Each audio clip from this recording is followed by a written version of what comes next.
ठीक है, आओ जी करें। कौन सा unit start? Unit 7, contract of indemnity and guarantee. ये दो तरह के कॉन्ट्रैक्ट देखो हमने किए थे। कॉन्ट्रैक्ट ऑफ इंडेमनिटी गारंटी होता क्या है, क्या पार्टीज होती हैं, है ना, वो सारी चीजें इसमें की थी। आओ जरा एक एक करके इसमें समझे। कॉन्ट्रैक्ट ऑफ इंडेमनिटी, इंडेमनिटी का मतलब क्या है? इंडेमनीफाई करना, है ना, कंपनसेट करना। किसी का नुकसान हो रहा है तो उसके नुकसान की भरपाई करना। ये देखो, security against loss, to make good the loss, या to compensate the party who suffer the loss. Simple, ये लॉस से आप रिकॉग्नाइज कर सकते हो कि अगर किसी पार्टी का नुकसान होता है तो उसको नुकसान की भरपाई करना, कंपनसेट करना। ठीक है, मतलब to make good the loss.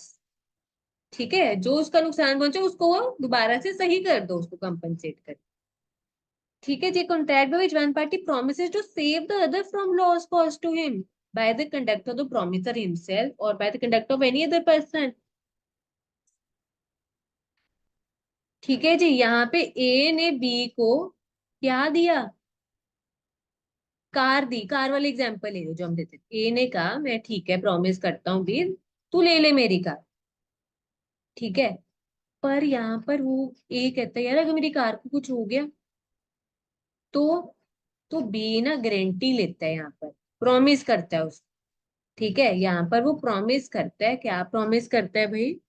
वो प्रॉमिस करता है कि मैं क्या कर रहा हूँ इधर, आपको प्रॉमिस करता हूँ अगर आपकी कार पे खरोंच भी आया, ठीक है, तो मैं जिम्मेदार हूँ।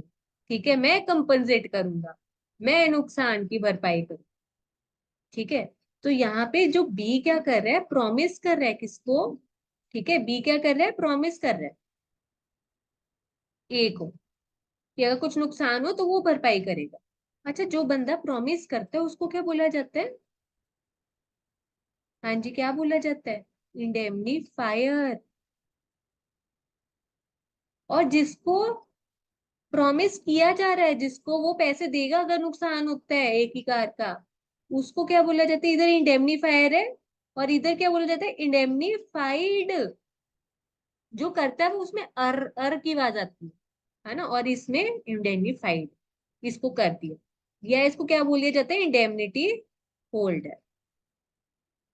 हाँ जी, ये समझ आया आपको? ये इंपॉर्टेंट है, यस इंडेमनीफायर या मैम। इंडेम। इसमें जो प्रॉमिस करता है या जो दूसरे को नुकसान से बचाता है, और इसको पर्सन हु इज प्रोमिस्ड। ये हो गया, बस ये चीजें समझनी है आपको। ठीक है, अच्छा यहाँ पे ना, सपोज यहाँ पर ए ने जो कार दी थी बी को, बी के कहने पर ए को दे दी कार। मतलब सच यहाँ पे ना, सच दोस्त था इसका, बी का। ठीक है जी, तो यहाँ पे ए कहता मैं दे देता हूँ बी तुझे कार, ठीक है, और सी को चलाने तू बेशक उसको दे दियो। और बी कहता ठीक है अगर मेरी वजह से कुछ नुकसान होते है सी की वजह से तो मैं भरपाई करूँ। तो ये क्या होता है? Contract of indemnity. तो नुकसान किसकी वजह से हो सकते हैं? प्रोमिसर की वजह से या किसी भी और पर्सन की वजह से। अच्छा, यहाँ पे प्रोमिसर कौन है हमारा? हाँ जी, प्रोमिसर कौन था? जो वादा कर रहा था नुकसान से बचाने का, बी। या इसकी वजह से अगर कुछ ना नुकसान होता है तो, या किसी और तीसरी पार्टी की वजह से नुकसान होता है तो।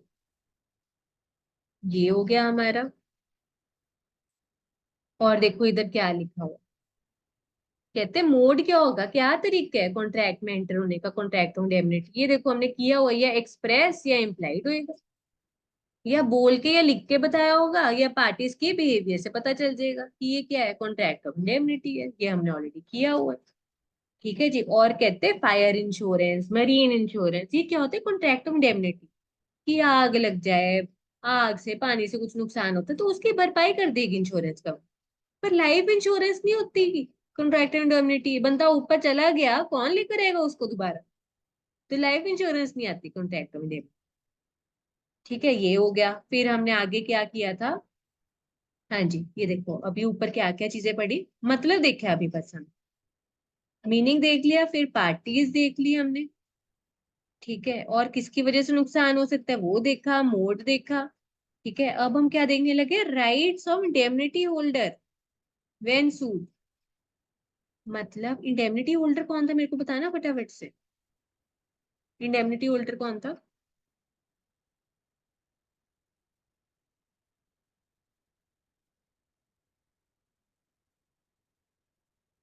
जिसको प्रॉमिस करते हैं। जिसको प्रॉमिस किया था भाई। तो उसके पास क्या क्या हक हैं? भाई सारे डैमेजेस क्लेम करने के लिए भी वो केस कर सकता है, rights of indemnity holder when sued. ठीक है, जब वो केस करेगा क्या क्या क्लेम कर सकते हैं भाई? जो भी उसका नुकसान हुआ उसकी भरपाई के लिए वो क्लेम कर सकता है। दूसरा, जो भी पैसे लगे केस को उसको मतलब लाने के लिए, डिफेंड करने के लिए, चलाने के लिए, इतने खर्चे होते हैं, वो भी मांग सकता है। या जो भी उसको पैसा देना पड़ा कॉम्प्रोमाइज करने के लिए, खत्म करने के लिए केस, वो सारे मांग सकता है। ये बोला हो।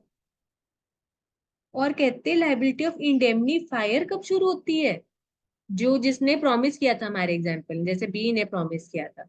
कहते अगर क्वेश्चन साइलेंट है, कुछ बताया नहीं हो, और यहाँ पे एक्ट भी साइलेंट है, कुछ ऐसा बताया नहीं हो, तो केस स्टडी से ही पता चला, जो पहले केस कुछ लड़े हुए थे, कि इंडेमनीफायर की लाइबिलिटी कब शुरू होती है? As soon as liability of indemnifier holder becomes absolute and certain. जैसे इंडेमनिटी होल्डर का पता चल जाता है कि भाई अब इसके ऊपर भी आ गई है जिम्मेदारी, और पता है अब, ठीक है, तो जब से उसको पता चल जाए और उसको एक पता है, अनसर्टेनिटी नहीं है, क्लियरली पता है, तब शुरू हो जाएगी उसकी लाइबिलिटी। ठीक है, या पता चल जाए नुकसान कितना या कुछ है, a promise to compensate X for any loss that he may suffer by filing a suit against Y. भाई ए ने प्रॉमिस किया एक्स को कि मैं कंपनसेट करूंगा जो भी नुकसान होता है तेरा वाई के खिलाफ केस करने पे, और कोर्ट ने ऑर्डर दे दिया एक्स को कि तू पे का डैमेजेस 10,000। अच्छा, जब तक यहाँ पे कोर्ट ने ऑर्डर नहीं दिया था तब तक हमें पता नहीं था कितना नुकसान है। अब यहाँ पे जैसे कोर्ट का ऑर्डर आ गया, लॉस बिकम सर्टेन, पता चल गया क्लियरली कितना है, तो फिर यहाँ पे इंडेमनीफायर की लाइबिलिटी इधर फिर शुरू हो जाती है हमारी। समझ आया? जैसी पता चल जाए कितना नुकसान हुआ है, उसकी भरपाई करने की फिर इधर लाइबिलिटी शुरू हो जाती है। ये कॉन्ट्रैक्ट ऑफ इंडेमनिटी था। अब आगे देखो, कॉन्ट्रैक्ट ऑफ गारंटी। अच्छा, आपको ये याद है कॉन्ट्रैक्ट ऑफ गारंटी? ये देखो, हमने एग्जाम्पल भी मैंने लिखा हुआ है यहाँ पर, है ना, इसी एग्जाम्पल के थ्रू कर लेते, नहीं तो कोई और कर लेंगे। हाँ जी, इधर आपको याद है, इधर तरुण ने क्या किया था?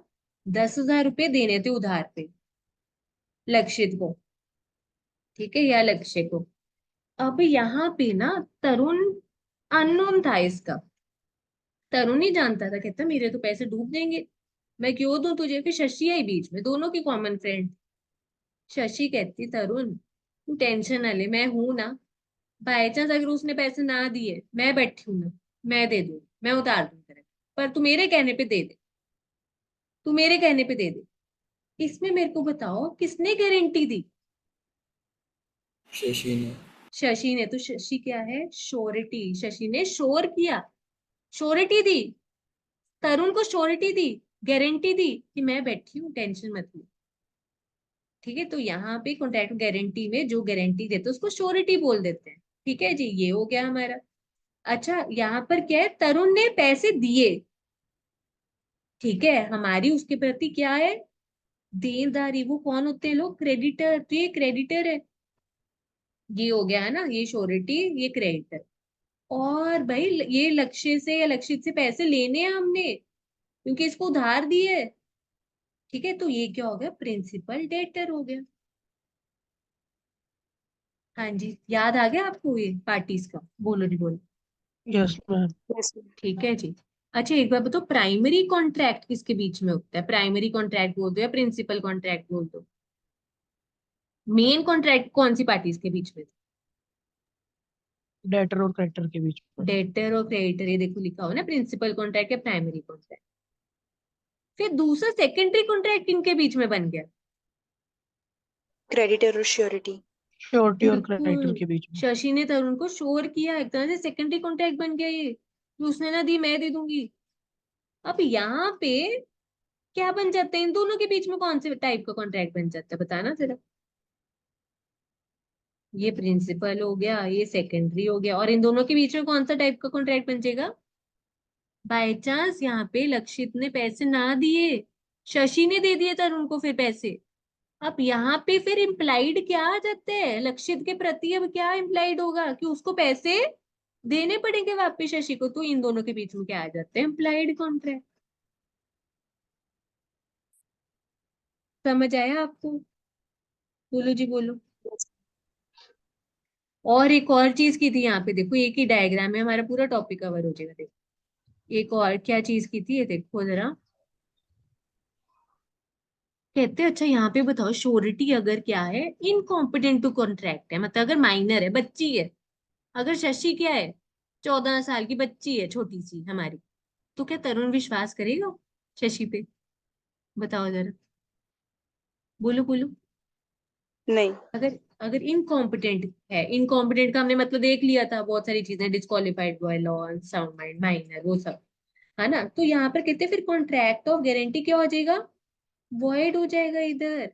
अगर शशि के इनकॉम्पिटेंट है तो कॉन्ट्रैक्ट ऑफ गारंटी क्या माना जाएगा? वॉइड। क्योंकि मेन बंदा कौन था बीच में, विचोला कौन था? शशि। अगर वो इनकॉम्पिटेंट है, कॉन्ट्रैक्ट ऑफ गारंटी वॉइड।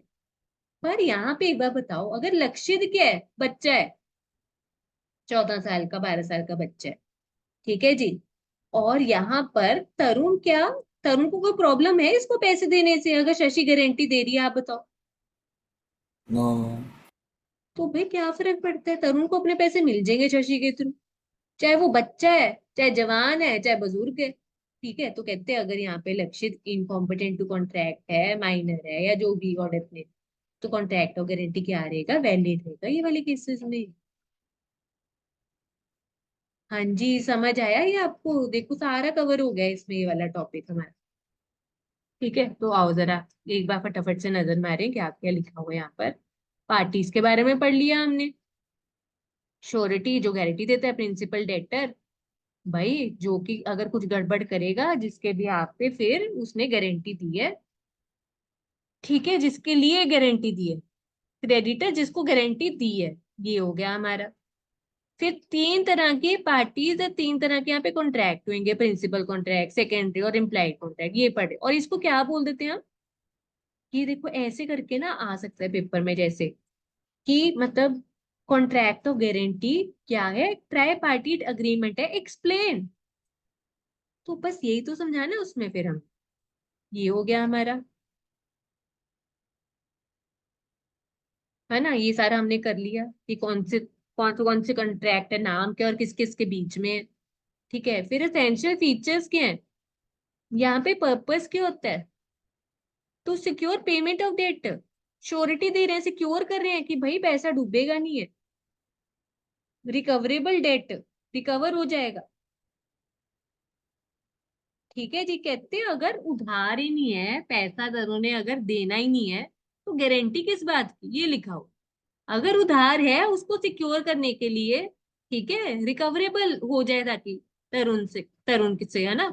तो क्या है, ये पर्पस है इसका, क्या कोई उधार लेता है तो उसके लिए वो गारंटी दी जाती है सिक्योर बनाने की। नो प्रिंसिपल, उधार नहीं है, उधार की बात नहीं है, तो गारंटी नहीं होगी, फिर सिंपल सी बात। कंसिडरेशन, कहते बिना कंसिडरेशन के तो कोई कॉन्ट्रैक्ट क्या होता है? वॉइड ही होते हैं, जो हमने एसेंशियल एलिमेंट्स पढ़ा था यूनिट 1 में। तो गारंटी विदाउट कंसिडरेशन क्या होता है? वॉइड होता है। पर कहते but there is no need for direct consideration between surety and creditor. अच्छा मेरे को एक बार बताओ, यहाँ पर हम कह रहे हैं कॉन्ट्रैक्ट के एसेंशियल एलिमेंट्स में लिखा हुआ था कि कॉन्ट्रैक्ट में कंसिडरेशन आना जरूरी है। अब यहाँ पे क्या है, मेरे को एक बार बताओ।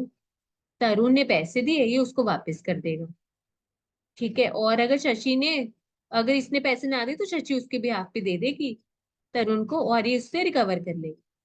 मेरे को एक बार बताओ, शशि और तरुण के बीच में क्या है? मतलब कुछ ऐसा कंसिडरेशन है? शशि को क्या फायदा हो रहा है, मेरे को एक बार बताओ, शशि को क्या मिल रहा है? क्या मिल रहा है शशि को? तरुण को गारंटी देके, लक्षित के पैसे उसको देके, अगर लक्ष्य ने ना दी, क्या मिल रहा है? ये यहाँ पर लिखा हुआ है, there is no need for direct consideration between surety and creditor. मतलब शशि और तरुण के बीच में डायरेक्ट कंसिडरेशन नहीं है, तो क्या कॉन्ट्रैक्ट और गारंटी इनवैलिड हो जाएगा? मेरे को बताओ। No ma'am. रीजन क्या है? डायरेक्ट नहीं है पर इनडायरेक्ट तो है कंसिडरेशन। क्या है इनडायरेक्ट कंसिडरेशन, बताओ। गारंटी कहती है ये। ठीक है, अगर हम कहें ठीक है, तरुण भी उसका बहुत अच्छा दोस्त है, उधर से लक्षित भी बहुत अच्छा दोस्त है। एक तरफ से वो तरुण को गारंटी दे रही है कि तू टेंशन ना ले, ठीक है, तू उसको पैसे दे दे। तो शशि के लिए ना उतना ही सफिशियंट है कि उसकी दोस्ती है ना, दोस्ती कंटिन्यू है, कि मतलब यहाँ पे लक्षित को पैसे चाहिए तो उसको मिल जाएंगे, और उधर तरुण उसकी बात मान के उसको आगे पैसे दे देगा। तो मतलब शशि के लिए उतना ही काफी है कि लक्षित को ना पैसे चाहिए थे, उसको मिल जाए। उसके लिए उतना ही बात मतलब बहुत है, मतलब इनडायरेक्ट कंसिडरेशन हो गया एक तरह से। ठीक है, तो कहते हैं जरूरी नहीं डायरेक्ट, तो इनडायरेक्ट कंसिडरेशन भी हो सकती है। और एक हमने यहाँ पे किया था section 127, consideration received by principal debtor is sufficient consideration to the surety for giving the guarantee। कहते यहाँ पर लक्षित को पैसा मिलना वही बहुत बड़ी चीज है शशि के लिए, गारंटी देने के लिए। But past consideration is no consideration for contract. पहले कुछ किया है, उसके पीछे उसके रिलेटेड आप अब नहीं गारंटी दे सकते। वो चीजें प्रेजेंट में होनी चाहिए। हाँ, आपको पहले कुछ किया था उसके बदले अब गारंटी, वो नहीं होता। Even if principal debtor is incompetent, contract valid रहते हैं, पर श्योरिटी अगर इनकॉम्पिटेंट तो वॉइड होती है। हमने कर लिया। हाँ जी, फिर आगे देखो, एग्जिस्टेंस ऑफ ए लाइबिलिटी। ठीक है, एक तो टाइम बार्ड नहीं होनी चाहिए लाइबिलिटी, ठीक है, और एक कोई लाइबिलिटी होनी चाहिए, कर्जा होना चाहिए जिसको वो गारंटी दे, और वो इन्फोर्सेबल बाय लॉ होगा। ठीक है, हम लॉ या कोर्ट में जा सकते हैं क्लेम कर। नो मिसरिप्रेजेंटेशन और कंसीलमेंट। कहते अगर आपने क्या ली है, कोई गारंटी ली है क्या करके। भाई यहाँ पे तरुण ने ना कुछ चीजें छुपा ली शशि से, जो बहुत जरूरी चीजें थी। मतलब सपोज यहाँ पे जो ऊपर हमारा एग्जाम्पल था ना, वहां पे उसने बताया ही नहीं कि मैं ब्याज भी लूंगा 20% पे। बताया ही नहीं, इंटरेस्ट वाला एलिमेंट छुपा दिया, क्योंकि अगर पता चल जाता शशि ना हाँ बोलती, गारंटी ना देती। ठीक है, या कुछ चीजें गलत मलत लिख दी वहां पे।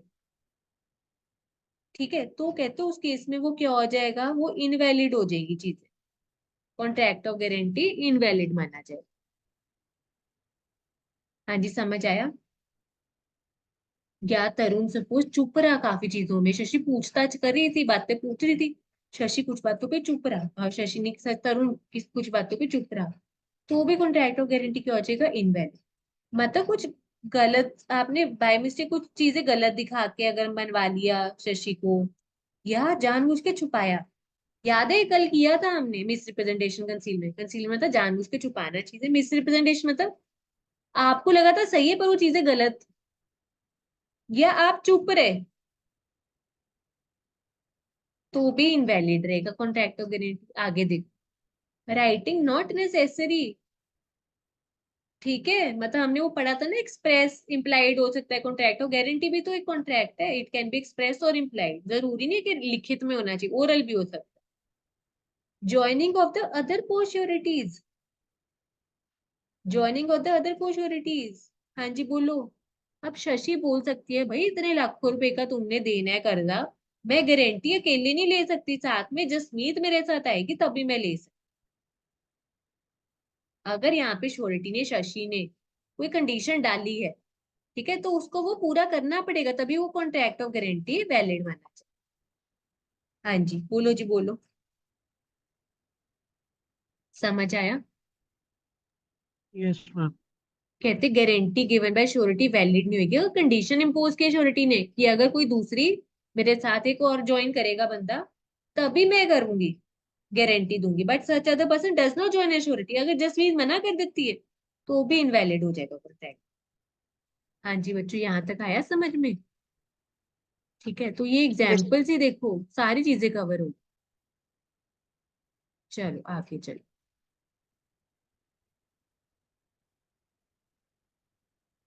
ठीक है, अब हम आगे चलते हैं टाइप्स ऑफ गारंटी के ऊपर। टाइप्स ऑफ गारंटी मतलब अलग अलग तरह की गारंटी है, मतलब कैटेगराइज किया हो। जैसे एक है स्पेसिफिक गारंटी, मतलब उसमें स्पेसिफाई किया हुआ है कि ये जो गारंटी है सिर्फ ये वाली ट्रांजेक्शन के लिए मैं कर रही हूँ, ये वाली अमाउंट के लिए कर रही हूँ, ठीक है। तो उसमें क्या होता है, उसी स्पेसिफिक ट्रांजेक्शन के लिए शशि की मतलब श्योरिटी की वो लाइबिलिटी रहेगी, गारंटी रहेगी। बाकी और किसी चीज के लिए, जैसे सपोज हमारे वाले एग्जांपल में तरुण ने मतलब एजुकेशन लोन भी देना था, मतलब बहुत सारी ट्रांजेक्शन थी, 10,000 रुपए देने थे, 1 लाख देना था, फिर 2 लाख देने थे, अलग अलग तरह के ना मतलब ट्रांजेक्शन्स की इसने लक्षित के साथ, अलग अलग तरह के लोन देने थे। तो शशि ने कहा कि मैं तो 1 लाख वाले के लिए गारंटी दे सकती। आप बताओ, जब 1 लाख वाले के लिए उसने गारंटी दे दी, ठीक है, और 1 लाख रुपए चुका भी दिए, चाहे लक्षित ने दिए या लक्षित ने नहीं दिए तो शशि ने दे दिए, तो क्या शशि की लाइबिलिटी खत्म हो जाएगी, डिस्चार्ज मिल जाएगा उसको? बताओ जरा, क्यों उसको ये भी भरने पड़ेंगे ये वाले पैसे? डिस्चार्ज हो गई। बिल्कुल यही बोला हुआ है यहाँ पे। अब आगे क्या लिखा है, कंटिन्यूइंग गारंटी। कंटिन्यूइंग गारंटी क्या लिखा है यहाँ पे, guarantee which extend to series of transactions, वे जो चलती जा रही है, चलती जा रही है transaction. A surety is liability continues until the revocation of guarantee. देखो सपोज यहाँ पे वो लक्षित ने तरुण को ना क्या करना था, इधर तरुण ने सच माल सप्लाई करना था, ठीक है, और यहाँ पे शशि ने गारंटी दी हुई थी कि तरुण तू माल सप्लाई कर, इसकी ना ग्रोसरी की शॉप है तरुण की, तू माल सप्लाई कर, मैं बैठी हूँ, पैसे दे दूंगी मैं, ठीक है। तो इसने पहले, लक्षित ने ऑर्डर किया कि मुझे पहले थोड़े से ये दे दे सामान, जैसे 10 बोरियां इसने राइस की मंगवा ली, ठीक है, शशि की लाइबिलिटी बन गई। फिर थोड़ी देर बाद या थोड़े दिन बाद या जैसे भी है ना, शशि ने अब बोल दिया, खुला बोल दिया कि जो मर्जी सामान का, अब वो थोड़ी थोड़ी देर में, थोड़े थोड़े दिनों में मंगवाता जा रहा है सामान। उसको चावल चाहिए थे, फिर कहता मेरे को बिस्किट के पैकेट भी चाहिए बहुत सारे, फिर कहता मेरे को वो ना चॉकलेट्स भी चाहिए, है ना, ऐसे करके मंगवाता जा रहा है। तो ये क्या है, तो कंटिन्यू गारंटी चलती जाएगी, जैसे जैसे लक्षित को कोई चीज पसंद आई उसने ऑर्डर कर देना है तरुण को, है ना, खुद दे देगा पैसे, नहीं देगा तो शशि बैठी है देने के लिए। अब देखो यहाँ पे शशि की लाइबिलिटी कहाँ तक सीमित रहेगी, बताओ कब तक रहेगी, बोलो जी,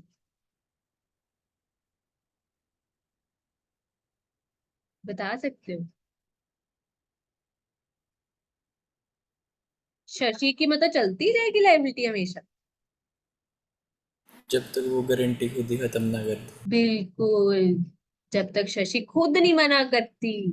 यहाँ तो लक्ष्य फायदा उठाई जा रहा है उसकी गारंटी का, शशि की। तो सपोज यहाँ पे चॉकलेट के डिब्बे मंगवाने के बाद शशि कहती बस बहुत हो गया, हाँ, ये भी मंगवा लिया, ये भी खा लिया, वो भी खा लिया, है ना, और फिर कहती कि बस अब और, तो यहाँ पे वो खुद ही मना कर देती, रिवोक कर देती, कैंसिल कर देती है अपनी गारंटी कि बस। अब उसके बाद जो मर्जी, चाहे कोल्ड ड्रिंक्स मंगवाए, चिप्स मंगवाए, जो मर्जी मंगवाए, शशि की जिम्मेदारी खत्म, उसके बाद चॉकलेट्स के पैकेट तक की थी। ये है कंटिन्यू, ठीक है जी। फिर ये हमारे डिफरेंसेस हैं कौन से, कॉन्ट्रैक्ट ऑफ इंडेमनिटी और कॉन्ट्रैक्ट ऑफ गारंटी से रिलेटेड, देखो पार्टी से रिलेटेड और नेचर ऑफ लाइबिलिटी से रिलेटेड, कब राइज होती है इनकी लाइबिलिटी, ठीक है, और कब करना है आपको एक्शन, मतलब आपको अपना काम कब करना है उससे रिलेटेड है यहाँ पर, ठीक है। देखो इसमें 2 पार्टीज ही थी, इसमें 3 है, यहाँ पे इसकी प्राइमरी और अनकंडीशनल होती है, और इधर हमने देखा ना 3 कॉन्ट्रैक्ट्स थे, किसी की प्राइमरी लाइबिलिटी किसी की सेकेंडरी, ये किया था। कब करने इधर काम, जब वो हैपनिंग ऑफ कोई कंटीजेंसी, जैसे वो कार वाला एग्जांपल, कार को कुछ नुकसान पहुंचा तो लायबिलिटी राइज हुई, और यहाँ पे जिसने प्रॉमिस किया था, अगर वो पैसे नहीं देता लक्षित तो उसकी लायबिलिटी राइज होगी। यहाँ पे कब करने का, indemnifier need not act at the request of indemnity holder, हाँ, और इधर छोटी act at the request of principal debtor. इधर जरूरी नहीं है कि वो तभी काम करे जब दूसरी पार्टी बोले, और यहाँ पे श्योरिटी तभी पैसे देगी जब वो प्रिंसिपल डेटर बोलेगा यार मेरे पास तो है नहीं पैसे, आप दे दो उसको तरुण, ठीक है। Right to sue third party, ठीक है, और यहाँ पर क्या है, indemnifier can not sue a third party from loss in his own name. यहाँ पे क्या तीसरी पार्टी को कर सकती है जो कॉन्ट्रैक्ट का हिस्सा ही नहीं है, जब पार्टीज ही 2 हैं, तीसरी पार्टी को क्यों करेंगे, प्रिविटी ऑफ कॉन्ट्रैक्ट, यही तो बोलते हैं स्ट्रेंजर टू अ कॉन्ट्रैक्ट, उसका कोई राइट नहीं है, उसकी कोई लाइबिलिटी नहीं है, और यहाँ पे श्योरिटी कर सकते हैं क्या, यहाँ पे 3 पार्टीज थी। Surety can proceed against principal debtor.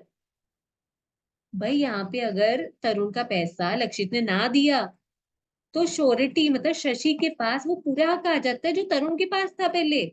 अब शशि रिकवर करेगी लक्षित से पैसे, चाहे केस करे जैसे मर्जी करे। यहाँ पे पर्पस क्या होता है? नुकसान की भरपाई करना। और इधर क्या होता है पर्पस? सिक्योरिटी ऑफ क्रेडिटर, तरुण को गारंटी देना, सिक्योरिटी प्रोवाइड करना, गारंटी देके, जुबान देके।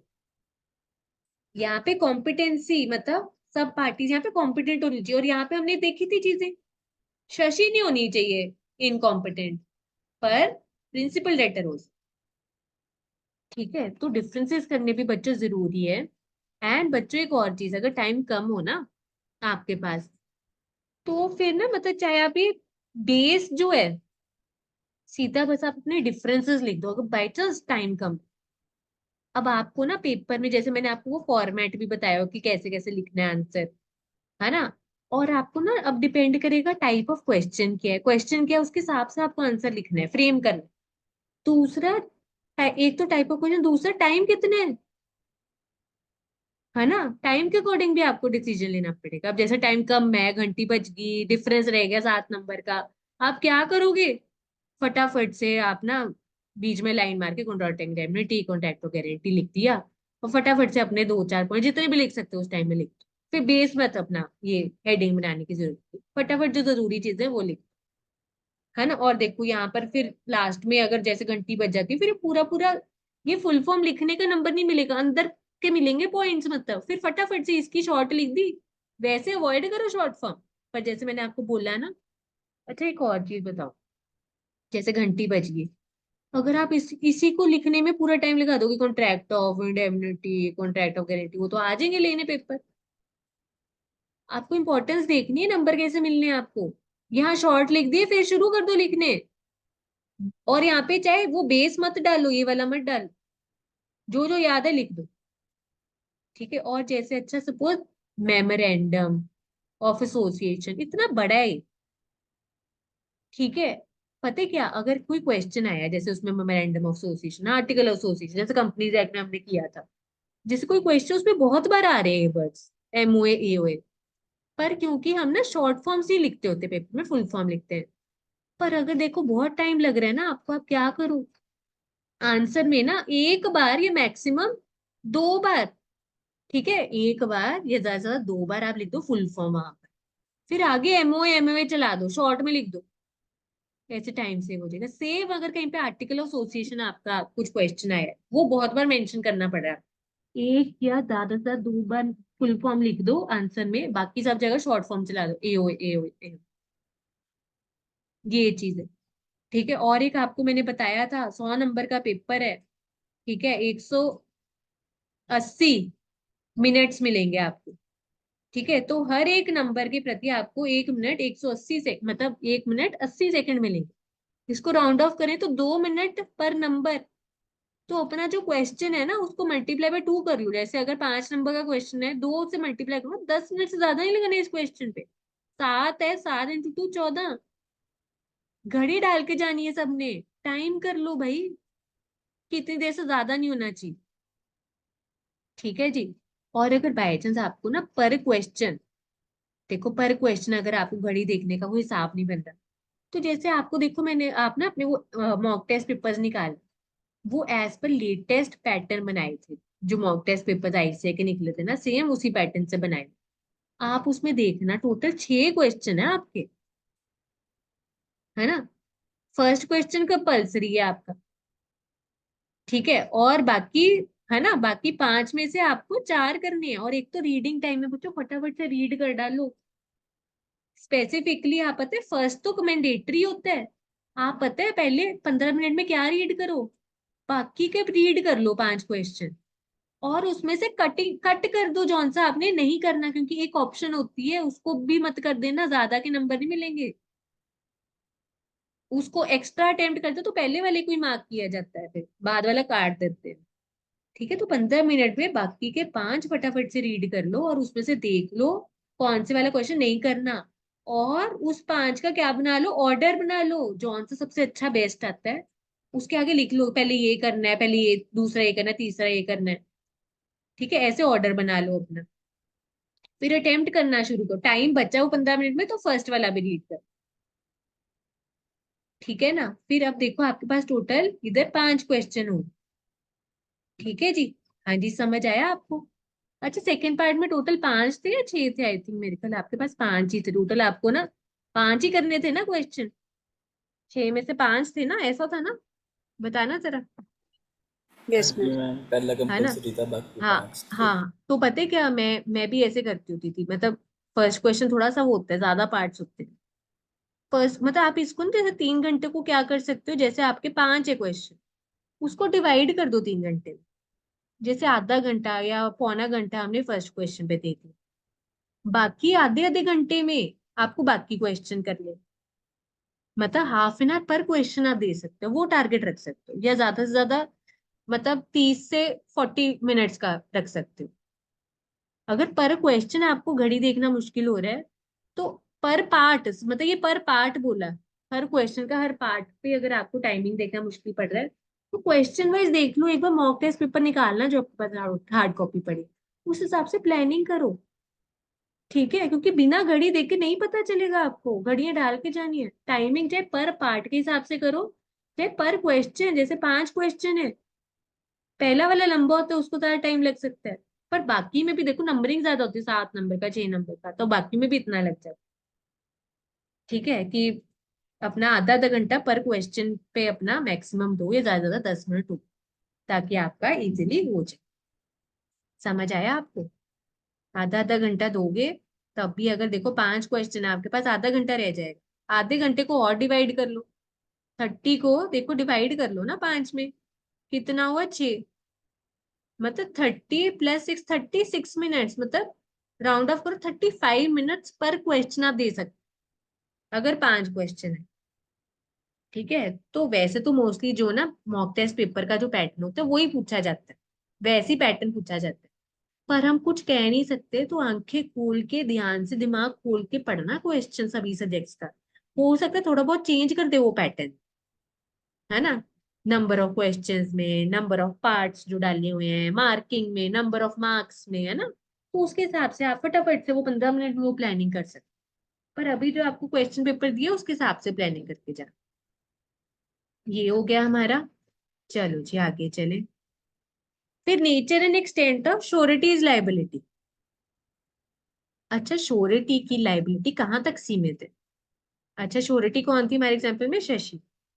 कहते हैं इसकी लाइबिलिटी को एक्सटेंसिव है विद द प्रिंसिपल डेटर।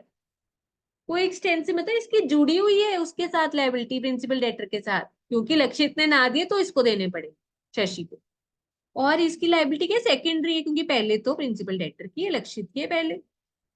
और कहते हैं अगर डेटर को नहीं यहाँ पर किया जा रहा है, ये पॉइंट देखो जरा, where a debtor can not be held liable on account of any defect in document, the liability of surety also ceases. अच्छा, हमारे एग्जाम्पल में ना, सपोज यहाँ पर क्या था, तरुण ने कुछ डॉक्यूमेंट बनाकर दिए लक्षित को, और उस डॉक्यूमेंट में ना कोई कमी थी, जिसके कारण अब वो लक्षित को लायबल नहीं ठहरा सकता था कि तू मेरे को पैसे दे वापस। कोई कमी रह गई थी डॉक्यूमेंट में, कोई चीज पेंडिंग रह गई थी उसमें। आप बताओ, जब लक्षित कोई ओरिजिनल पार्टी को नहीं आप लायबल ठहरा सकते, फिर शशि को ठहराओगे आप? बताओ जरा। No ma'am. बिल्कुल। पहले लक्षित की जिम्मेदारी, उसकी लाइबिलिटी, अगर उसकी लाइबिलिटी, वो पे, उसकी लाइबिलिटी है, पर अगर वो ना पे करता है तो श्योरिटी की आती है। आगे देखो, creditor may choose to proceed against surety first unless there is an agreement to the contrary. कहते हैं अगर ये पार्टीज के बीच में अग्रीमेंट है ना, कि जो तरुण है ना सबसे पहले श्योरिटी से पैसे मांगेगा, उसके अगेंस्ट जाएगा, मतलब उसी से क्लेम करेगा पैसे। अगर कॉन्ट्रैक्ट है तो ही पहले श्योरिटी से मांग सकते, नहीं तो पहले लक्षित से मांगेगा तरुण, फिर लक्षित अगर ना दे तो फिर श्योरिटी देगी। ये हो गया हमारा। फिर आगे क्या है, liability of two persons primarily liable not affected by arrangement between them that one shall be surety on others default।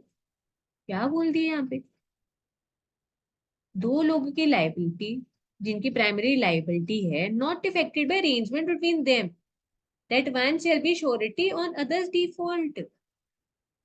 कहते हैं अगर मिलके यहाँ पर लाइबिलिटी है, देखो यहाँ पर आपको एग्जाम्पल भी बताया था इधर ये, ठीक है, ए एंड बी ने मिलके joint and severally promissory note दिया सी को, A makes it and in fact a surety for B. C knows that this is at the time when note is made. The fact that A, to the knowledge of C, made the note as surety B is no answer to suit by C against A upon the note. क्या बोल रहा है, मेरे को ये बता सकते हो ये वाला टॉपिक? बोलो जी,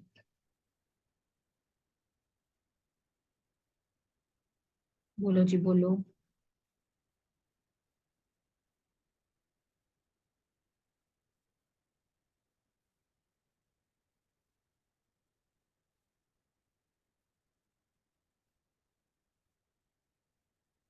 बोलो जी, बोलो, क्या लिखे हैं?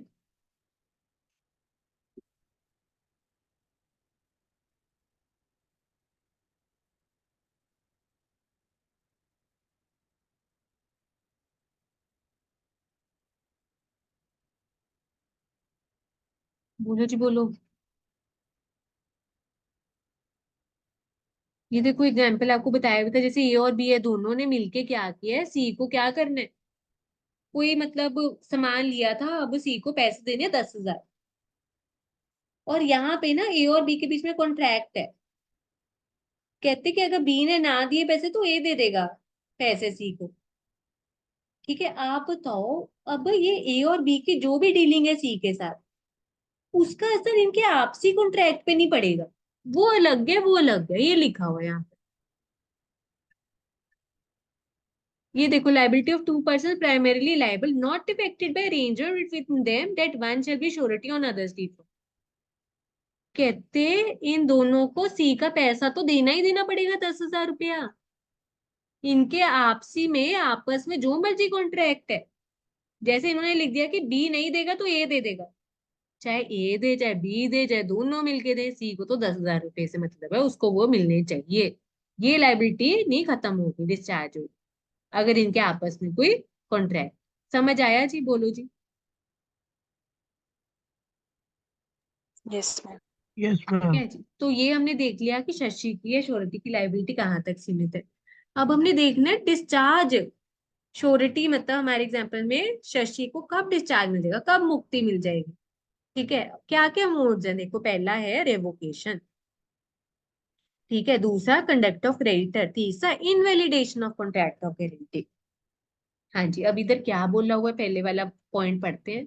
By revocation of contract of guarantee मतलब यहाँ पे कॉन्ट्रैक्ट ऑफ गारंटी की कैंसिल होने की बात हो रही है ना, कॉन्ट्रैक्ट ऑफ गारंटी की यहाँ पर कैंसिल होने की इधर बात हो रही। ठीक है जी, अब यहाँ पर कौन कर रहे हैं कैंसिल, कौन से कहते हैं, revocation of continue guarantee bye notice. भाई यहाँ पे नोटिस देके, मतलब यहाँ पर ना शशि तरुण को बोल सकती है, लेटर देके, नोटिस देके, एप्लीकेशन देके, जैसे मर्जी जिस भी डॉक्यूमेंट के थ्रू, कि भाई अब मेरी कोई जिम्मेदारी नहीं। फिर उस डेट से आगे वाली फ्यूचर ट्रांजेक्शन्स के प्रति शशि की कोई लाइबिलिटी नहीं हो, शी विल बी डिस्चार्ज, वो मुक्त हो जाए। ये हो गया। दूसरे, revocation of continuing guarantee bye surety is death. भाई जो कंटिन्यू गारंटी की हमने बात की थी, वो जो याद नहीं, कभी लक्ष्य चॉकलेट का पैकेट मंगवा रहा है, चिप्स का, ये सब, और श्योरिटी कि वो गारंटी चलती जा रही है जब तक वो मना ना करे। ठीक है, कहते हैं वो कंटिन्यू गारंटी और कौन से केस में खत्म हो सकती है, कैंसिल हो सकती है, खत्म हो सकती है, या श्योरिटी कब डिस्चार्ज होगा, जब अगर उसकी डेथ हो जाए श्योरिटी की, तब वो कंटिन्यू गारंटी भी खत्म हो जाएगी, कैंसिल हो जाएगी। हाँ, पर उसकी डेथ से पहले जो भी ट्रांजैक्शन, जो भी सामान लिया था तरुण से लक्षित ने, उसके प्रति उसकी लायबिलिटी रहेगी श्योरिटी की, उसकी प्रॉपर्टी से रिकवर करके दे दिया जाएगा पैसा। उसकी डेथ से पहले वाली चीजों के लिए उसकी लायबिलिटी रहेगी शशि। हाँ जी, समझ आया जी? बोलो जी। ठीक है, फिर आगे के नोवेशन, ये टर्म्स पहले पढ़ चुके हैं देखो पिछले यूनिट पे, तभी और सिंपल हो रहा है समझ। नोवेशन मतलब, ठीक है जी, अब यहाँ पर क्या है, पार्टीज ने ना कोई नया कॉन्ट्रैक्ट कर, इनोवेशन क्या था, सब्सटीट्यूट करना, रिप्लेस करना पुराने को नए से, अब फ्रेश कॉन्ट्रैक्ट बना दिया सेम पार्टीज के बीच में या कुछ नई पार्टीज के बीच में। किया था ना हमने इनोवेशन और ऑल्टरेशन में डिफरेंस, एक तो चेंजेस होती हैं उसमें, टर्म्स एंड कंडीशन नहीं होती है, चेंजेस होती है। पार्टीज भी कहते सेम भी हो सकते हैं, नहीं भी हो सकते, इनोवेशन ऑल्टरेशन में सेम रहते। तो कहते हैं इससे क्या होगा, श्योरिटी है शशि की लायबिलिटी खत्म, मुक्त जो ओरिजिनल कॉन्ट्रैक्ट के प्रति। समझ आया इधर, बोलो जी। हाँ जी। अब श्योरिटी की लायबिलिटी और कब खत्म होगी, यहाँ पे दूसरा क्या पॉइंट दिया हुआ है देखो, इधर दूसरा क्या पॉइंट दिया हुआ है, देखना क्या मतलब है इसका, by conduct of the creditor. भाई यहाँ पे क्रेडिटर मतलब हमारे एग्जाम्पल में कौन, तरुण। तरुण ने कुछ ऐसी हरकतें की कि जिससे शशि की लायबिलिटी खत्म हो गई, शशि मुक्त हो गया अपनी जिम्मेदारियों से, जैसे by variance in terms of contract. ये देखो ऊपर ही इनोवेशन आ गया, रिप्लेस करना या सब्स्टिट्यूट करना, यहाँ पे क्या आ गया, वेरिएंस, मतलब वो ऑल्टरेशन या वो चेंजेस कर दी। भाई यहाँ पे ना तरुण और लक्षित के बीच में कॉन्ट्रैक्ट में चेंजेस हुए उन दोनों की सहमति से, पर क्रेडिटर शशि को बताया ही नहीं। भाई उसको बताना जरूरी था क्योंकि उसने जिम्मेदारी ले रखी थी, अगर उसको नहीं बताओगे उस डेट से आगे वाली ट्रांजेक्शन के लिए वो मुक्त हो जाएगी। समझ आया, बोलो। हाँ जी। हाँ। आगे देखो, बाय रिलीज और डिस्चार्ज ऑफ प्रिंसिपल डेटर। कहते हैं अगर कुछ ऐसा हो रहा है जिससे लक्षित की लायबिलिटी खत्म हो रही है, फिर भाई शशि क्यों फंसी रहे बीच में, शशि की भी लायबिलिटी खत्म। अच्छा अब यहाँ पर क्या बोला, और बाय रिलीज और डिस्चार्ज ऑफ प्रिंसिपल डेट। कहते प्रिंसिपल डेटर मतलब लक्षित की जिम्मेदारी कब हुई है, लायबिलिटी कब खत्म हुई। कहते अगर क्रेडिटर ने क्या कर लिया, डेटर के साथ लक्षित के साथ नया कॉन्ट्रैक्ट में एंटर हो गया, फ्रेश कॉन्ट्रैक्ट, जैसे अभी पीछे वो हमने किया इनोवेशन या नया ही कॉन्ट्रैक्ट बना दिया, तो पुराने कॉन्ट्रैक्ट के प्रति लक्षित की भी जिम्मेदारी खत्म और शशि की भी। और नहीं तो या क्या किया, does any act or omission legal consequence which is discharge of principal. क्या तरुण ने कुछ ऐसा किया या ऐसा उसने नहीं किया जिस जो उसको करना चाहिए था, या ऐसा कर दिया जिसको नहीं करना चाहिए था, या उसने ऐसा नहीं किया पर उसको करना चाहिए था, जिसका असर क्या हुआ, जिससे भाई उसकी लायबिलिटी खत्म होगी लक्षित की। ठीक है, और फिर लक्षित भी खत्म तो फिर शशि की भी खत्म। हाँ जी समझ आया, बोलो जी बोलो। या नया कॉन्ट्रैक्ट कर लिया पार्टीज ने, या क्रेडिटर ने कुछ ऐसा कर दिया जिसका असर क्या हुआ, डिस्चार्ज ऑफ प्रिंसिपल डेट। जैसे यहाँ पर एक एग्जांपल ले लो, A contracts with B for fixed price to build a house for B within a stipulated time, B supplying the necessary timber. A ने क्या किया, प्रॉमिस किया, कॉन्ट्रैक्ट किया बी के साथ कि इतने पैसों में तेरा घर बना के दे दूंगा इतने समय में। बी को क्या करना था, सप्लाई, लकड़े सप्लाई करनी। सी ने गारंटी की as performance of the contract. C ने क्या किया, गारंटी कर ली, किसके लिए गारंटी दे दी कि ए ने तेरे को घर बना के दे देगा, पर बी ने टिम्बर ही नहीं दिया। बी ने क्या नहीं दिया, टिम्बर ही नहीं दिया, लकड़े ही नहीं दी।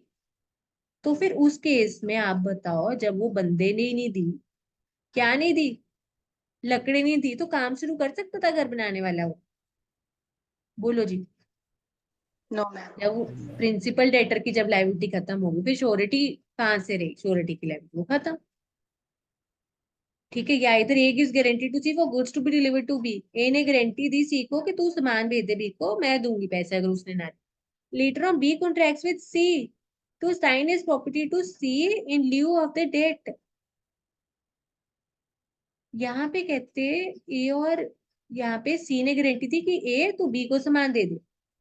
बाद में बी ने क्या किया, later on B contracts with C, C के साथ कॉन्ट्रैक्ट कर लिया कि भाई तू क्या कर दियो, अपनी प्रॉपर्टी दे दियो बी को, मतलब कर्जे के जगह पैसे लुटाने की जगह, उतारने की जगह, कर्जा उतारने की जगह अपनी प्रॉपर्टी दे दी।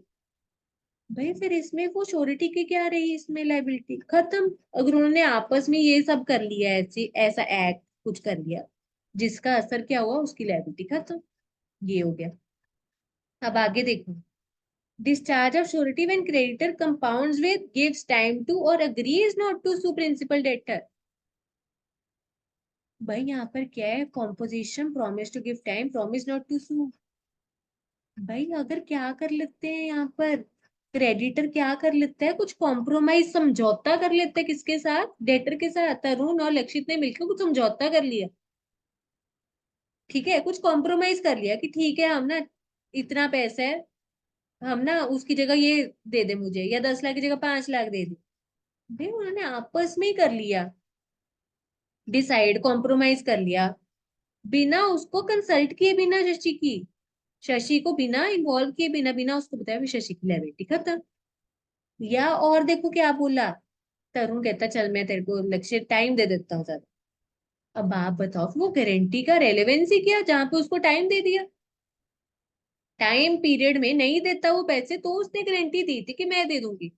जब आपने पार्टी को पैसे, वो टाइम दे दिया ज्यादा, फिर काहे की गारंटी खत्म? या प्रॉमिस नॉट टू सू। अगर यहाँ पे तरुण उसको बोलता है लक्षित को, यार मैं केस नहीं करता तेरे ऊपर, टेंशन ना ले, दे दियो तू पैसे, ठीक है। अब देखो यहाँ पे गारंटी किस बात की थी फिर शशि ने जो दी, कि भाई नहीं तो अगर लक्षित ना पैसे देता, तरुण क्या कर सकता था? केस करके पैसे क्लेम करता। उससे बचने के लिए तो उसने गारंटी दी थी कि भाई उसने ना दी तो मैं दूं। तो फिर किस बात की गारंटी रही? खत्म गारंटी। समझ आई ये वाले पॉइंट्स आपको? बोलो जी बोलो। हाँ जी मैम। हाँ जी, बाकी बच्चों, शशि, लक्षित, तरुण, अभिनव, यस मैम। ठीक है जी, चलो आगे चलते। अभी हमने क्या पढ़े? कि श्योरिटी की लायबिलिटी कहाँ तक इसमें है। फिर दूसरा हमने कहा कि श्योरिटी कब मुक्त कहलाई जाएगी। फिर हम देख रहे हैं ऐसी कौन से पॉइंट्स है, केसेस है जहां पे श्योरिटी को मुक्ति नहीं मिलेगी। अभी हमने ऊपर पढ़ा जहां मिल जाएगी, अब हमने पढ़ना जहां पे नहीं मिलेगी। देखो पहला पॉइंट क्या है? Surety not discharge when agreement made with third person to give time to principal debtor. देखो अभी ऊपर क्या पढ़ा था? अगर तरुण और लक्षित ने मिलके डिसाइड किया कि यार, मतलब तरुण ने क्या कर दिया, लक्षित को टाइम दे दी, ठीक है, तो शशि की लायबिलिटी खत्म थी, मुक्त हो गई थी। पर यहाँ पर क्या किए? इधर एग्रीमेंट किसके साथ हो रहा है? किसी तीसरी पार्टी के साथ हो रहा है।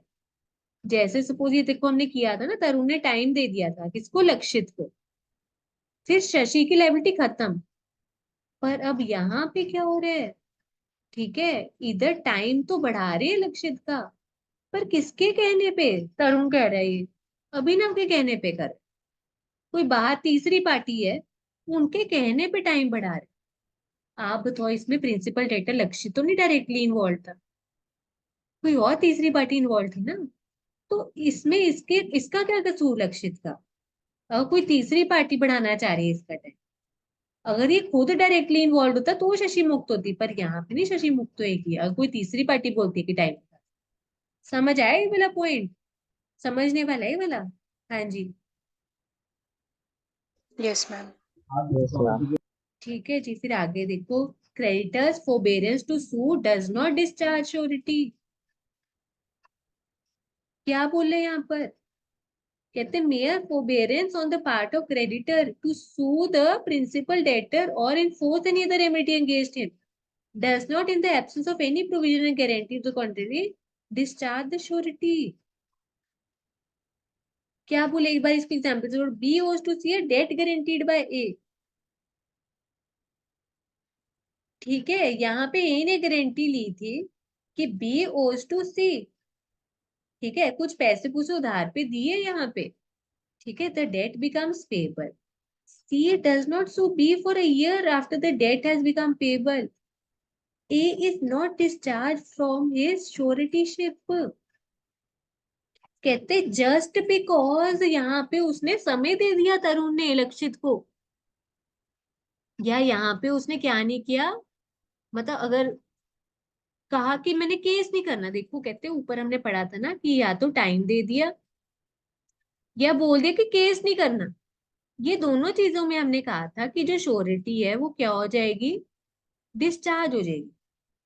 पर कहते सिर्फ यही रीजन देखकर आप अगर डिसाइड कर लोगे, बाकी और कुछ नहीं देखोगे, तो गलत हो जाएगा। कहते साल भर उसने पैसे ही नहीं मांगे तरुण ने उससे। इसका मतलब ये थोड़ा ना हो गया कि उसने टाइम दे दिया, उसने खुद ही नहीं मांगे पैसे। या अगर वो केस नहीं करना चाह रहा खुद से उसके ऊपर, उसने लक्ष्य को थोड़ा ना बोला मैं तुझे टाइम दूंगा या मैं तेरे ऊपर केस नहीं करूंगा। ये इस केस में था, अगर वो बोलता है तो श्योरिटी डिस्चार्ज होती है, पर अगर वो खुद से ही नहीं मांग रहा, पैसे इतना टाइम बीत गया या खुद से ही नहीं केस कर रहा, तो थोड़ा ना श्योरिटी डिस्चार्ज हुई। ये आया समझ में? बोलो जी, बोलो जी, Yes, बोलो। ma'am. आगे discharge of surety by creditors act or omission impairing surety's eventual remedy।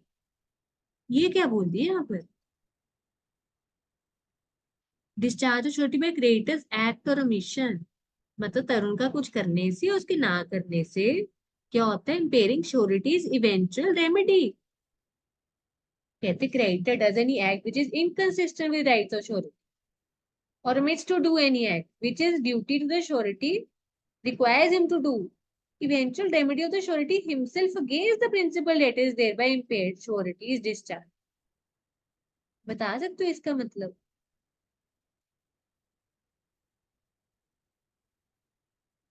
इसका क्या मतलब है impairing surety's eventual remedy?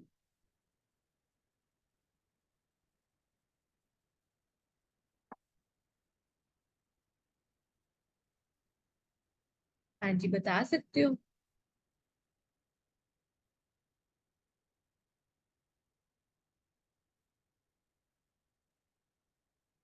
बोलो जी, बोलो, बोलो बोलो फटाफट से।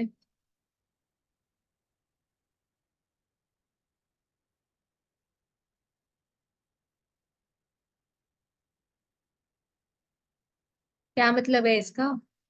श्योरिटी के पास क्या हक होता है आगे जाके? अगर बोलो क्या हक है? वही एक डायग्राम से रिलेटेड है सारी चीजें। बोलो बोलो, शशि, तरुण, अभिनव, लक्षित। श्योरिटी या शशि का क्या हक होता है यहाँ? क्या रेमेडी, क्या हल है उसके पास? बोलो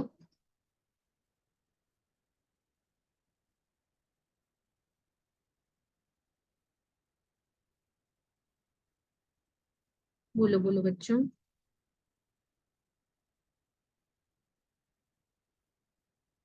क्या हक है?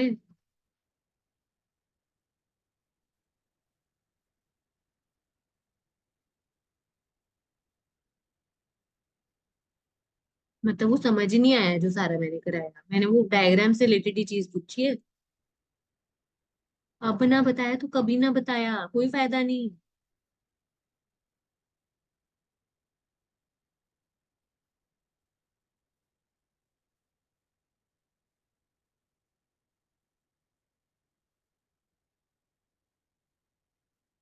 बोलो बोलो, वेट कर रही हूँ मैं।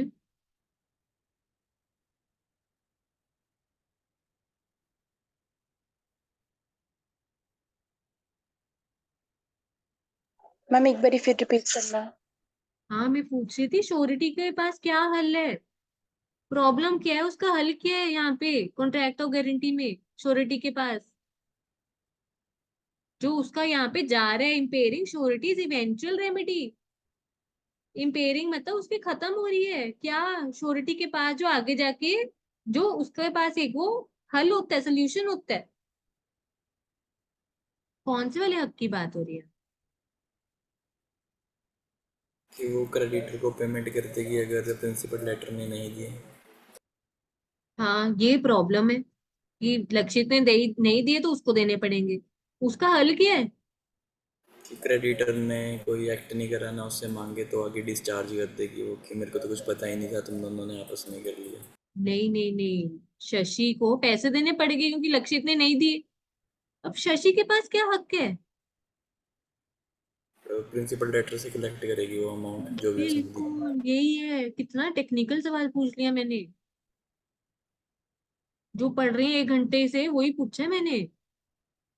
कहते श्योरिटी पैसे देगी तरुण को अगर लक्षित ने ना दिए, उसके पास क्या हल है उस चीज का, वो प्रॉब्लम का? वो फिर लक्षित से मांगेगी पैसे। अब यहाँ पे कहते कुछ ऐसा किया, किसने? तरुण ने, क्रेडिटर ने कुछ ऐसा कर दिया जिससे शशि का ये वाला हक उससे छीन लिया गया। अब उसके पास वो वाला हक नहीं रहा। तो कहते जब उसके पास ये हक ही नहीं रहा, वो गारंटी क्यों दे फिर? क्यों फंसे बीच में? तो वो डिस्चार्ज हो जाएगी। अब जैसे यहाँ एग्जाम्पल में A puts M as apprentice to B, ठीक है, and gives a guarantee to B for M's fidelity. ठीक है, क्या बोले यहाँ पर? यहाँ पे बी क्या है? क्रेडिटर है। एम क्या है? प्रिंसिपल डेटर है। ए ने क्या की? श्योरिटी दी। किसको? बी को, कि आप एम को रखो वहां पे, काम करेगा ये, कोई दिक्कत वाली बात नहीं है, मेरे पे विश्वास कर, कुछ गलत होते तो मैं बैठ। B promises on his part that he will at least once a month see that M make up the cash। ठीक है, और बी ने कहा कि मैं देखूंगा हर महीने में एक बार कि वो ढंग से काम कर रहा है नहीं कर। B omits to see this done as promised and M embezzles। ठीक है, बी ने क्या नहीं किया? देखा नहीं ये चीज, और क्या कर लिया फिर? एम ने हेराफेरी कर दी, पैसों की चोरी कर ली। अब कहते इस केस में आप बताओ कि श्योरिटी की जिम्मेदारी है रहेगी इसमें? श्योरिटी की लायबिलिटी रहेगी इस चीज में? बताओ। जब यहाँ पे जो क्रेडिटर था बी था यहाँ पर, जिसने कहा था मैं हर महीने चेक करूंगा काम कम से कम एक बार, उसने किया नहीं, पीछे से हेरा फेरी होगी। अब आप बताओ यहाँ पे क्रेडिटर के कुछ करने या ना करने से अब यहाँ पे क्या हो गया? श्योरिटी के पास जो आगे जाके एक हक होता, ठीक है, वहां पर आगे कुछ अपने पैसे पूसे क्लेम करने का वापस, यहाँ पे तो चोरी कर ली, चोरी में उसको थोड़ा ना पैसा वापस मिलेगा। तो A is surety will not be liable to B,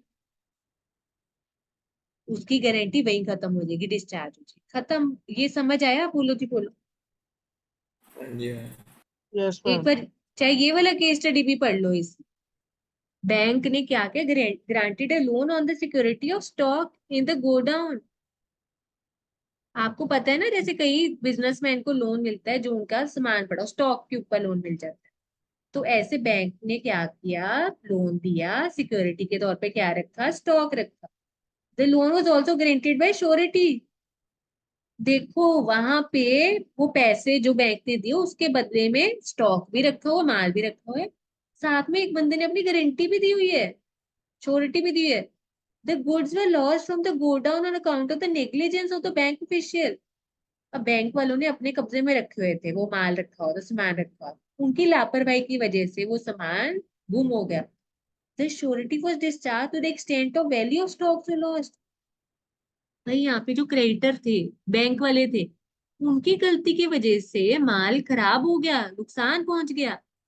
तो अब जितनी भी लायबिलिटी है ना पैसे की, बैंक को वापस मोड़ने की, अब श्योरिटी डिस्चार्ज हो जाएगी कितनी अमाउंट तक की? जितना नुकसान है स्टॉक का हुआ उतनी वो लेस हो जाएगी, डिस्चार्ज हो जाएगी। समझ आया? बोलो जी बोलो। Yes, ma'am. ठीक है जी। अब हम ये पढ़ क्या रहे थे वैसे, बताना टॉपिक क्या पढ़ रहे थे हम? ये देखो, ये श्योरिटी शशि की लायबिलिटी कब खत्म होएगी, कब मुक्त हो जाएगी वो अपनी जिम्मेदारी से? रेवोकेशन पढ़ लिया, क्रेडिटर क्या करता है, उसकी वजह से कुछ हो गया, उसका डिस्चार्ज हो गया, ठीक है, या on validation of contract of guarantee. अब तीसरी चीज पढ़ने रहे, ठीक है, यहाँ पे क्या बोले? अब कहते कॉन्ट्रैक्ट ऑफ गारंटी अगर क्या हो गया? इनवैलिड हो गया। तो फिर जब कॉन्ट्रैक्ट इनवैलिड हो गया तो भाई श्योरिटी की भी लायबिलिटी खत्म हो जाएगी, मुक्त हो जाएगी वो अपनी लायबिलिटी से। कहते अगर गारंटी क्या ली है, कैसे लिया? Obtained by miss representation. अगर क्रेडिटर ने कुछ गलत दिखाकर, जो उसको लग रहा था ठीक है पर एक्चुअल में वो गलत थी चीजें, और वो जरूरी थी चीजें भाई, ठीक है, और भाई अगर उसको वो पहले से पता होती तो वो ना देती गारंटी शशि। तो अगर उसकी गारंटी मिस रिप्रेजेंटेशन से ली गई है तो कॉन्ट्रैक्ट क्या हो जाएगा? इनवैलिड, और वो मुक्त हो जाएगा। दूसरा, अगर यहाँ पर तरुण ने कुछ छुपाकर उससे गारंटी ले ली, जैसे वो इंटरेस्ट रेट वाली बात, और अगर पता होता वो ना देती, तो यहाँ पर कॉन्ट्रैक्ट और गारंटी भी क्या हो जाएगा? इनवैलिड, और वो मुक्त हो जाएगी। कि और आगे guarantee on contract that creditor shall not act on it until को श्योरिटी जॉइंस। भी पीछे किया था ना कि शशि कहती मैं अकेली नहीं गारंटी लूंगी, मेरे साथ जसमीत आएगी तभी गारंटी लूंगी। और अगर बाय चांस जसमीत ने ज्वाइन ना किया तो कॉन्ट्रैक्ट और गारंटी इनवैलिड हो जाएगा और वो भी मुक्त हो जाएगी। हाँ जी, समझ आया? बोलो जी। Yes, ma'am. ठीक है, अब आगे चलते हैं हम। आगे क्या है? Rights of surety.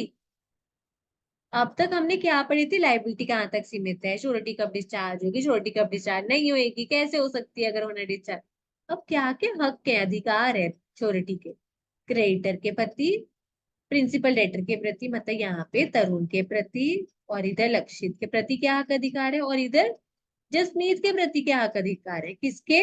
शशि के। वो पढ़, मेरे को ये बता सकते हो ये इसका मतलब क्या है? पहले वाले पॉइंट का सबरोगेशन।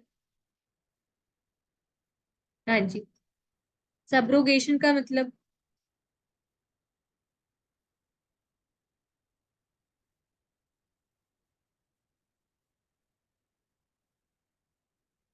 हाँ जी, बोलो जी। सब्स्टिट्यूट कर देना। थोड़ा थोड़ा उसकी तरह बोल सकते हैं हम। ठीक है, अब वैसे एक्चुअल में यहाँ पर क्या है? कहते guarantee debt has become due, मतलब अब वो घड़ी आ गई जब वो पैसा लौटाना था।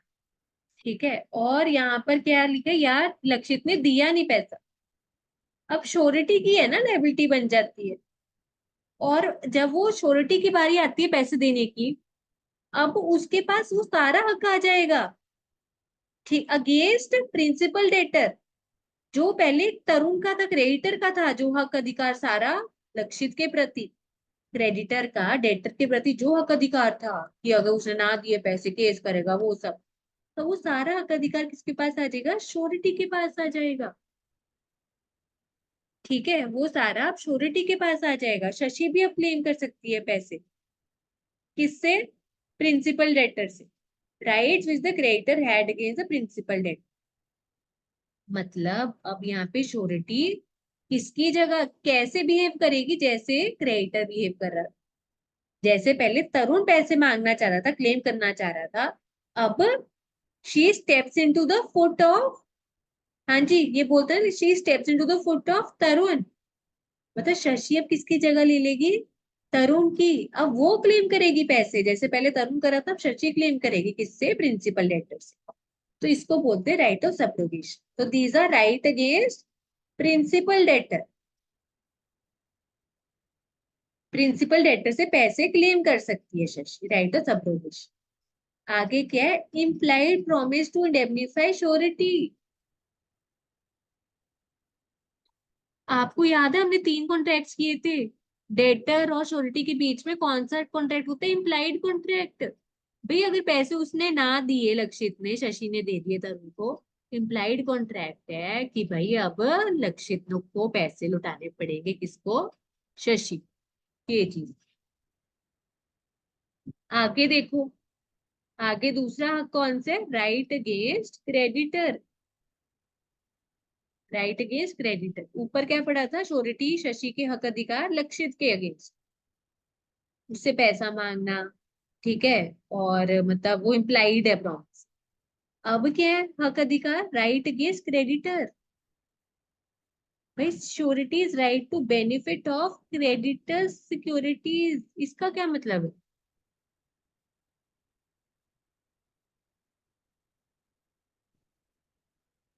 बोलो जी, बोलो। अगर लक्षित ने भाई उससे कर्जा लिया, बदले में कोई गिरवी भी रख दिया था ऐसे, ठीक है जी। अब यहाँ पे क्या था? जैसे लक्षित ने पैसे लिए थे 1 लाख रुपए तरुण से, साथ में इसने गिरवी क्या रख दिया था? अपना फोन रख दिया था। ठीक है, फोन रख दिया गिरवी, और शशि ने गारंटी दी थी। अब क्या हुआ? अब इसने पैसे दिए नहीं, और तरुण ने क्या कर लिया? जो फोन पड़ा था वो बेच के कितना रिकवर कर लिया? 20,000। अब आप बताओ, शशि 1 लाख देगी या 20,000 देगी? ठीक है, ये आपको ऑप्शन दी। या 80,000 देगी, या देगी ही नहीं? बताओ।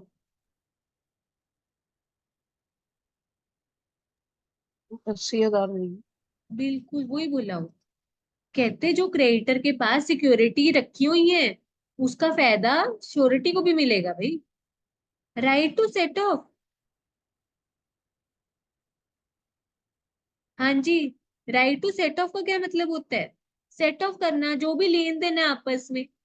ठीक है, सपोज यहाँ पे लक्षित ने वही 1 लाख रुपए लिया हुआ था तरुण से। ठीक है ना। और अब क्या हुआ था, अब पैसे देने की बारी थी।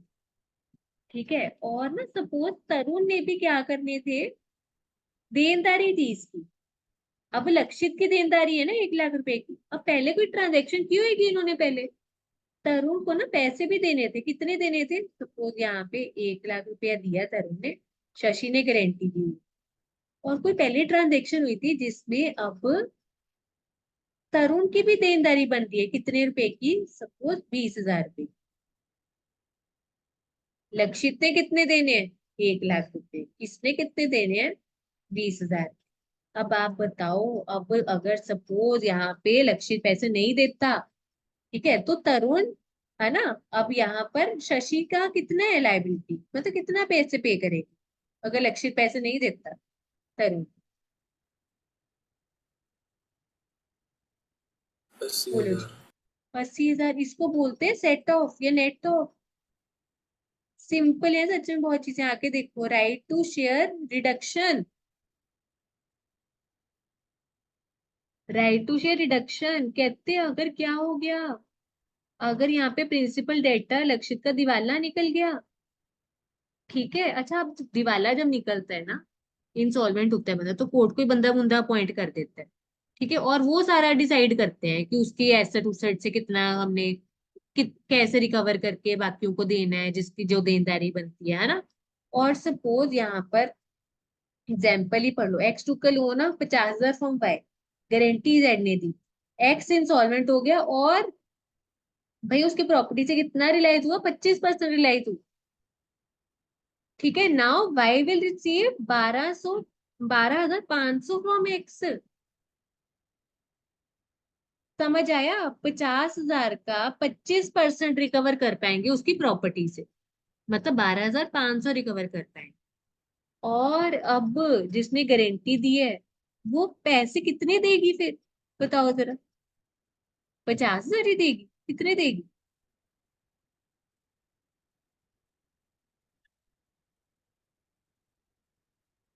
भाई जिसका दिवाला निकलता है ना, उसकी प्रॉपर्टी बेच के हिसाब किताब किया जाता है, उसकी प्रॉपर्टी बेच के 25% रिलीज हुआ 50,000 का, मतलब 12,500 रिकवर। जो बाकी रह गए रिमेनिंग, उतने पे करने हैं श्योरिटी को, शशि को, या पूरे 50,000 करने हैं, बताओ जरा। बच्चे हुए देगी। बिल्कुल सिंपल सी बातें हैं, बिल्कुल कॉमन सेंस वाली, बिल्कुल। और आगे देखो, राइट अगेंस्ट फोर श्योरिटीज, जैसे हमने कहा था ना, श्योरिटी जैसे हमारे केस में शशि थी, जसमीत के साथ मिलके कहती मैं गारंटी दूं, उनके प्रति अब क्या है, फोर श्योरिटीज का मतलब इन सेम डेट और ड्यूटीज गारंटीड बाय 2 और मोर पर्सन, दो या दो से ज्यादा श्योरिटीज मिलके भी गारंटी दे सकते। Four sureties liable to contribute equally. कहते अगर तो उनके बीच में कॉन्ट्रैक्ट है तो ठीक है, नहीं तो क्या अज्यूम किया जाएगा, उनको कितना पैसा वो गारंटी करेंगी, कितनी कितनी लायबिलिटी होगी उनकी, इक्वल।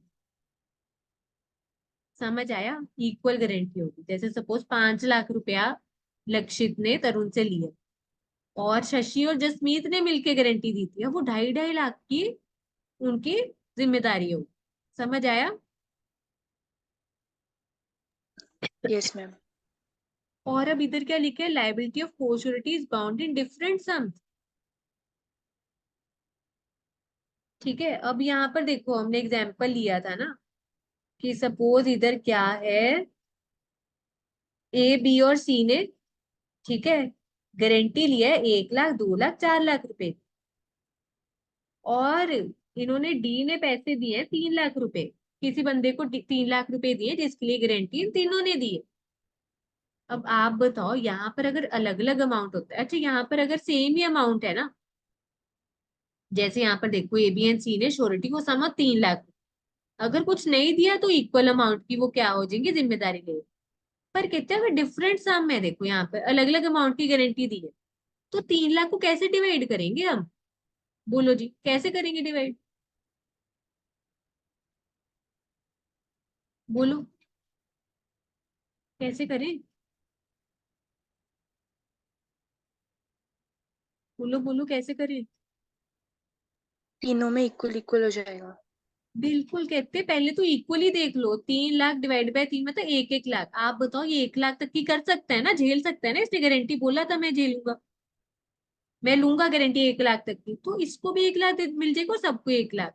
अच्छा सपोज इधर देखो, 1 लाख तक की इसने लिए, 2 लाख की, 4 लाख की, 4 लाख दिए इसने डी ने। अभी 4 लाख को कैसे डिवाइड करेंगे, बोलो जी। 4 लाख को अगर 3 में डिवाइड कर तो कितना आता है, 1.33 लाख आता है। मेरे को एक बार बताओ, इसने तो मैक्सिमम 1 लाख तक की गारंटी दी, इसको क्या ज्यादा की झेलने के लिए बोल सकते हैं, बोलो। No ma'am. नहीं, इस जितनी मैक्सिमम ले सकते हैं 1 लाख उतनी ही। अब 4 लाख में से 1 लाख की इसको मिल गई, ए को दे दी, 3 लाख बच गया, बाकी डिवाइड कर दो इक्वली, 1.5-1.5 लाख। और ये कर सकता है इतना, और इधर ये भी कर सकता है। ये हमने एग्जाम्पल्स किए थे, देखो सारी चीजें कर रखी हैं।